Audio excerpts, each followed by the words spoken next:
હાસ્યકલા ક્ષેત્રે જબરું ખેડાણ કરનારા જામનગરના રત્ન સમાન વસંત પરેશ બંધુનું નિધન થયું છે.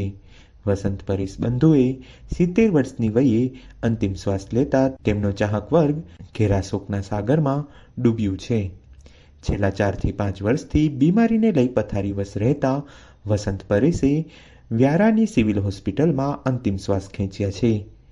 તેમના પાર્થિવ દેહને જામનગર લવાયા બાદ આજે સાંજે 4:30 કલાકે તેમના નિવાસ સ્થાને જામનગર મંગલબાગ ખાતેથી તેમની અંતિમ યાત્રા નીકળી હતી, જેમાં અશ્રુનો દરિયો ઉભરાયો હતો. મારું નામ ચિંતન પરેશભાઈ વસંત. સ્વર્ગસ્થ વસંત પરેશ બંધુ નો સન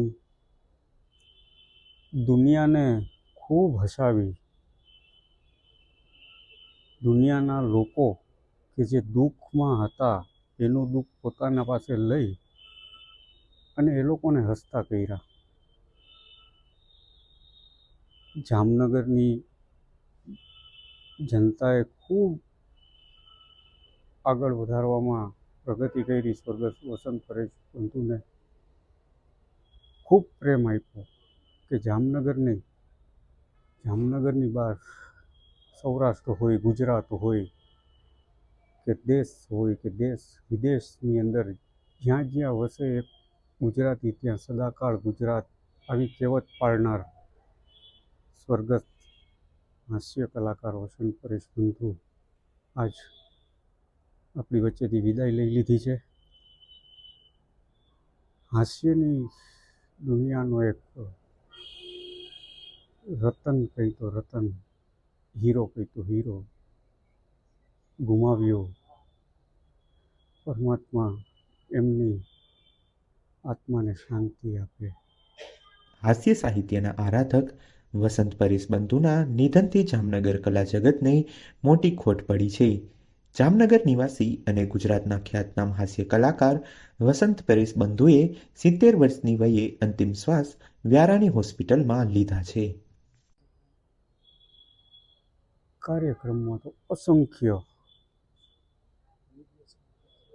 ગુજરાતનો એક પણ ખૂણો બાકી નહીં હોય. 18 દેશ ફરી આવ્યા. London, America, Dubai, Kenya, Africa, Nairobi, Singapore, Paris, France, બધી જગ્યાએ બધાને હસતા શીખવી દીધું અને પોતાના પરિવારને આજ રડતો મૂકી હસતા હસતા વિદાય લઈ લીધી. તેઓ લાંબા સમયથી બીમાર હતા અને છેલ્લા 4 વર્ષ પથારીવશ હતા, જે બીમારી જીવલેણ નીવડી છે. અંતિમ યાત્રા જામનગરના તેમના નિવાસસ્થાન 203 લક્ષ્મી અપાર્ટમેન્ટ, મંગલબાગ, શેરી નંબર 1 જામનગરના સ્થળેથી બપોરે 4:30 વાગ્યે નીકળી હતી.